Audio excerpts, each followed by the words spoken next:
Bueno chicos, espero que se encuentren muy bien. Vamos por el tema 9, que son equilibrios ácido-base, en el cual vamos a hacer cálculos de pH para distintas disoluciones, tratando de ligarlo un poquito con el laboratorio de pH, cuyo informe tienen que entregar el jueves de la próxima semana, que es el día del examen. Bueno, el ácido cítrico, el ácido málico, el ácido ascórbico, que es la vitamina C, están presentes en muchas de las frutas y verduras que nosotros consumimos, como por ejemplo los tomates, la naranja, el limón, la toronja, etc. El tiempo, por ejemplo, para que un metal se corroa en el agua, o la capacidad de un ambiente acuático para dar vida a especies de peces y plantas. Muchas veces también el destino de los contaminantes que son arrastrados por las lluvias en el suelo tiene en gran medida que ver con lo que es la acidez y basicidad o alcalinidad de las disoluciones. Pero ¿qué hace que una sustancia se comporte como un ácido o como una base? Bueno, eso es lo que vamos a ver en esta presentación del día de hoy. Si ustedes ven en la carátula, bueno, o en la portada de esta presentación, viene una escala de pH que más o menos habíamos visto en el laboratorio cuando utilizamos el papel tornasol. Si ustedes ven, la escala va desde 0 a 14 y recordemos que de 0 a 6, o las sustancias que tienen un pH de 0 a 6, son sustancias que se consideran ácidas. Las que tienen un pH de 7 se consideran sustancias que son básicas, neutras, perdón, y si tienen un pH de 8 a 14 se considera que son especies ya sea básicas o alcalinas, como suena mejor. Bueno, vamos a la diapositiva número 2, ácidos y bases. Los ácidos, por lo general, dice por ahí que tienen un sabor agrio, causante de que ciertos tintes cambien de color. Por ejemplo, la cinta tornasol, que era de un color más o menos celeste. Bueno, dependía, ¿verdad? Si nosotros introducíamos la cinta celeste en lo que era un medio ácido, la cinta tenía que cambiar a color rojo. Ácido significa agrio o acre, ¿verdad? Las bases por lo general tienen un sabor amargo y muchas de ellas son resbalosas al tacto, por ejemplo lo que es el jabón. Viene de la palabra basis o del latín basis, que significa lo que está abajo o lo que baja. ¿Esto qué quiere decir? Bueno, en general, cuando nosotros tenemos una sustancia que es ácida y añadimos una sustancia que es básica o alcalina, podemos nosotros bajar la acidez de esa sustancia. Entonces, como es una sustancia que nos sirve para regular ese pH, se dice que es una disolución que baja la acidez, por ejemplo. Para el año 1830, o sea, para el siglo XIX, era evidente que todos los ácidos contenían un átomo de hidrógeno. Eso también lo había mencionado ese día en el laboratorio, pero no todas las sustancias que tienen hidrógeno son ácidos. Eso es muy, muy importante de nosotros recordar.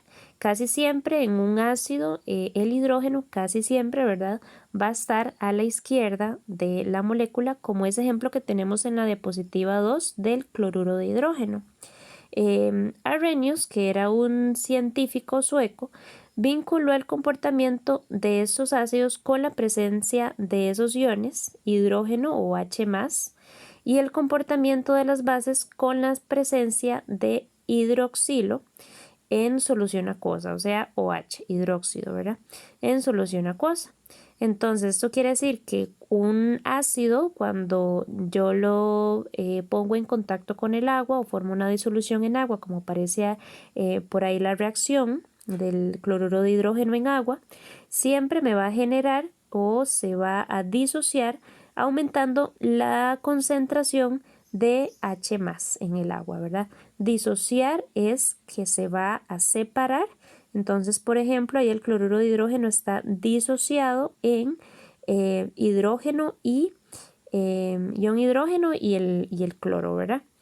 Entonces, dice Arrhenius definió a los ácidos como sustancias que producen H más en agua y las bases como sustancias que producen OH en agua, ¿verdad? Entonces por ahí teníamos la reacción.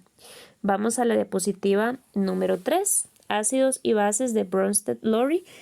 No se confundan tanto, ¿verdad? Con lo que son pues estos nombres, ¿verdad? Realmente no son tan relevantes, sino más relevantes a entender el concepto. Dice, Bronsted y Lowry más adelante propusieron una definición más general en ácidos y bases, porque ¿qué era lo que decía Arrhenius? Bueno, cuando el ácido entra en contacto con el agua va a aumentar la concentración de H+, y cuando la base entra en contacto con el agua va a aumentar la concentración de OH.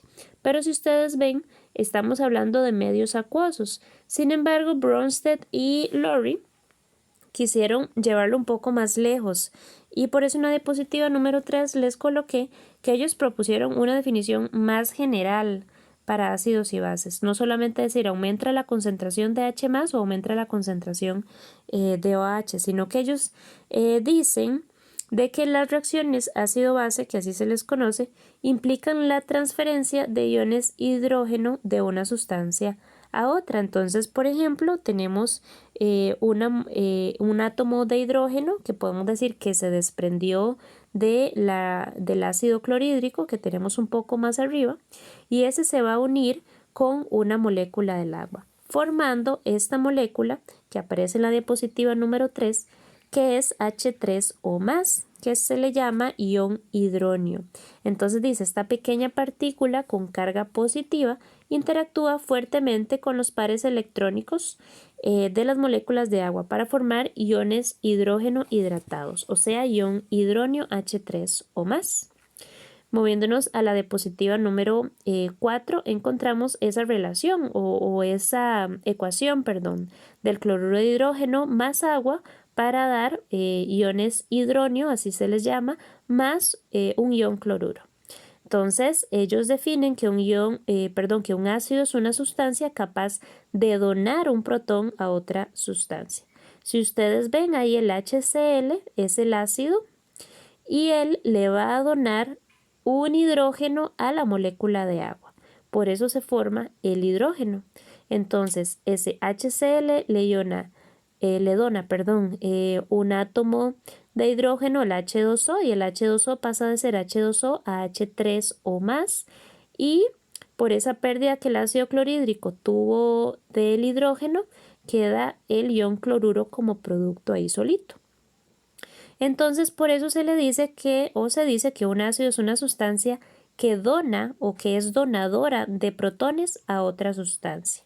Dice, análogamente, una base es una sustancia capaz de aceptar un protón. Ahorita lo vamos a ver. Dice, el HCl entonces actúa como un ácido y el agua actúa como una base. ¿Por qué?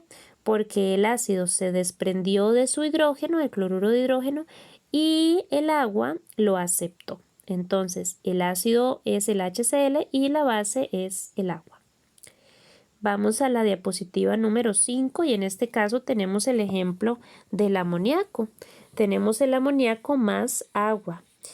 Si ustedes ven, con solo ver el producto tenemos ion hidroxilo, o sea, OH- como producto a la derecha de las flechas de la reacción, indicando que entonces dice que el amoníaco entonces es una base de Arrhenius, porque al entrar en contacto con el agua aumenta la concentración de ion hidroxilo en ese medio. La molécula de agua en la ecuación actúa entonces como un ácido porque dona un protón a la molécula de amoníaco. Si ustedes ven y comparan los reactivos con los productos, el amoníaco pasa de ser amonio, pasa de ser NH3 a NH4, indicando que aceptó un hidrógeno. Recuerden que los aceptores son las bases y los donadores de protones son los ácidos. Entonces, el agua en este caso actuó como un ácido. Es algo muy, muy importante porque el agua, dependiendo de qué le agreguemos, ella puede actuar como un ácido o como una base. Si al agua nosotros le agregamos un ácido, como en el caso de la diapositiva 4 con el cloruro de hidrógeno, el agua aquí va a actuar como base. Ella va a aceptar iones.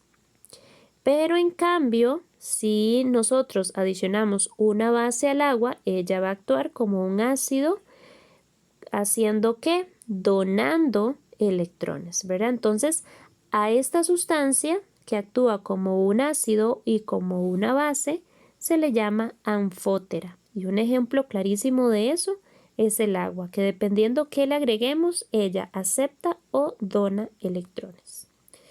Aquí tenemos la diapositiva número 6, dice pares conjugados ácido-base. Si ustedes notaron en los ejemplos anteriores, siempre que yo tengo un ácido va a ir acompañado de una base. Y siempre que tengo una base va a ir acompañado de un ácido. Entonces tenemos el ejemplo de la diapositiva 6, dice un ácido y una base indicados como HX, el ácido, y la base como X. Difieren solo en la presencia o ausencia de un protón, constituyen un par conjugado ácido-base. Dice, todo ácido tiene una base conjugada que se forma quitando un protón al ácido. De forma análoga, toda base tiene un ácido conjugado asociado a ella que se forma agregando un protón a la base. Si nos vamos a este ejemplo del ácido nítrico, HNO2, le estamos añadiendo este ácido al agua, ¿verdad? Entonces tenemos que el ácido nítrico es el ácido y la base va a ser el agua. Lo podemos notar claramente en lo que son los productos. ¿Por qué? Porque el ácido a la derecha pasó de ácido nítrico a ser nitrito, ion nitrito, NO2. Entonces, él está perdiendo un electrón, por lo tanto, el ácido o HNO2 es el ácido, ¿verdad? Y es el que va a perder en el producto un electrón. ¿Ok? Después podemos ver de manera análoga en los reactivos al agua, ¿verdad? H2O, que ahí la tenemos como base. ¿Y por qué decimos que es una base? Porque ella pasa a ser de H2O a H3O más. O sea, ella pasa a aceptar un electrón, ¿verdad? Que es el H más. Entonces decimos que el HNO2 es el ácido, el H2O es la base. Y si nos fijamos, el HNO2 o el ácido nítrico es un ácido que tiene una base conjugada en el producto. Al él perder ese electrón o ese ion de hidrógeno, él pasa o el producto se le conoce como base conjugada. Y la base, que es el agua, pasa a tener un ácido conjugado, ¿verdad? De igual manera acá, el amoníaco y el agua. El amoníaco es la base y el agua en este caso actúa como ácido. ¿Por qué? Porque si vemos los productos, NH3 pasa a ser NH4, que es amonio, aceptando un H más, ¿verdad? Entonces eso hace que NH3 sea su base, por lo tanto su ácido conjugado es su homólogo, ¿verdad? NH4. El agua, que es H2O, está como ácido, ¿verdad? Porque le estamos adicionando una base y ella pasa a ser OH, ¿verdad? Eso quiere decir que pierde o dona un H más, que ese es el principio de las bases. Entonces, de un ácido, perdón, ser un donador de protones. Entonces, H2O pasa de ser un ácido a ser OH, indicándonos que hubo una donación de H más al amoníaco que estaba al inicio. Entonces, H2O en este caso es el ácido y OH es la base conjugada, ¿verdad? No los voy a poner a hacer tal vez este tipo de reacciones, pero es muy importante que siempre tengamos eso en cuenta. Cuando tenemos una sustancia, un ácido o una base, vamos a tener un ácido o una base a la par, ¿verdad? Porque tiene que haber un donador y un aceptor de esos electrones. Dice la diapositiva número 7, fuerza relativa de ácidos y bases. Dice, ciertos ácidos son mejores donadores de protones que otros. Asimismo, ciertas bases son mejores receptoras de protones que otros. Cuanto más fuerte es el ácido, más débil es su base conjugada. Y entre más fuerte es su base, más débil es su ácido conjugado. Dice fuerza relativa nuevamente. Acá les agrupé las 3 categorías en las que se dividen los ácidos y las bases. Tenemos entonces ácidos fuertes, transfieren totalmente sus protones al agua y no quedan moléculas sin disociar en disolución. Tenemos, por ejemplo, los ácidos débiles, se disocian solamente una parte en disolución acuosa, y las sustancias con acidez despreciable son aquellas como el CH4, o sea, el metano, que tienen hidrógeno pero no manifiestan comportamiento ácido en agua, o sea, casi no tienen acidez. De manera homóloga tenemos las bases fuertes, que ellas van a disociarse totalmente en el medio acuoso. Las bases débiles, que se disocian solamente en una parte en medio acuoso. Y también sustancias que tengan basicidad despreciable, ¿verdad? Que van a tener iones hidroxilo, o sea, OH, pero su acidez va a ser despreciable. ¿Ok? Acá tenemos como una escala, ¿verdad?, relativa de ácidos y de bases. Tenemos que el ácido más fuerte lo tenemos por ahí, que es el ácido clorhídrico, y su base, ¿verdad?, que sería quitándole el ion H más al ácido clorhídrico, sería el cloruro, que tiene una acidez despreciable. Si nos vamos hasta abajo, ¿verdad? O si nos vamos en dirección hacia abajo, ahí los ácidos se van haciendo más débiles y las bases se van volviendo más fuertes, ¿verdad? Vamos a la diapositiva número 10. Hay un comportamiento que es muy importante del agua y se le llama autodisociación del agua o autoionización del agua. Dice, una de las propiedades más importantes del agua es su capacidad para actuar ya sea como ácido o como base según las circunstancias. Entonces, ella misma, ven, tiene una reacción que es la autodisociación del agua, en el cual vemos como una molécula de agua se une con otra para formar hidrógeno e hidróxido, ¿verdad? Entonces, tenemos aquí un clarísimo ejemplo de cómo es la doble personalidad, por decirlo así, del agua. Aquí está actuando como ácido y como base al mismo tiempo. ¿Por qué como ácido? Bueno, como ácido porque va a donar uno de sus iones de hidrógeno, ¿verdad? Uno de sus protones a la otra molécula del agua para formar H3 o más, y al ella perder, ¿verdad?, un hidrógeno, va a formar una molécula OH, ¿verdad?, que es la parte básica. Entonces tenemos la parte ácida y la parte básica del agua, ¿verdad?, que es una propiedad muy importante en el agua. Entonces, por esta razón, ella puede actuar como ácido o como base al mismo tiempo, y ella activa su función en el momento o dependiendo que sea lo que le agreguemos. Por aquí tenemos algo que se llama el producto iónico del agua. Esta es una pequeña fórmula, ¿verdad?, que se llama KW. En esta KW nosotros multiplicamos la concentración, eso quiere decir del hidrógeno, por la concentración del hidróxido. Nosotros, bueno, por cuestiones de tiempo y de esta modalidad, ¿verdad?, de trabajar, omití un tema que es de cálculos de constantes de equilibrio. Entonces, yo aquí no los voy a poner a calcular constantes de equilibrio, sino que les doy las fórmulas, y lo que sí los voy a poner a calcular es pH. Lo que sucede con las constantes de equilibrio es que si ustedes ven la reacción de autodisociación en agua, es una reacción que ocurre en el equilibrio. ¿Cómo nos damos cuenta? Con la flechita. Ven que tenemos una flechita en ambas direcciones. Eso quiere decir que la reacción en un momento puede ocurrir en una dirección y en cualquier momento puede cambiar de dirección según sea la temperatura o la presión a la que esté trabajando. pero eso quiere decir que yo a partir de mis productos, que son los de la derecha, puedo tener mis reactantes, que son los de la izquierda, ¿verdad?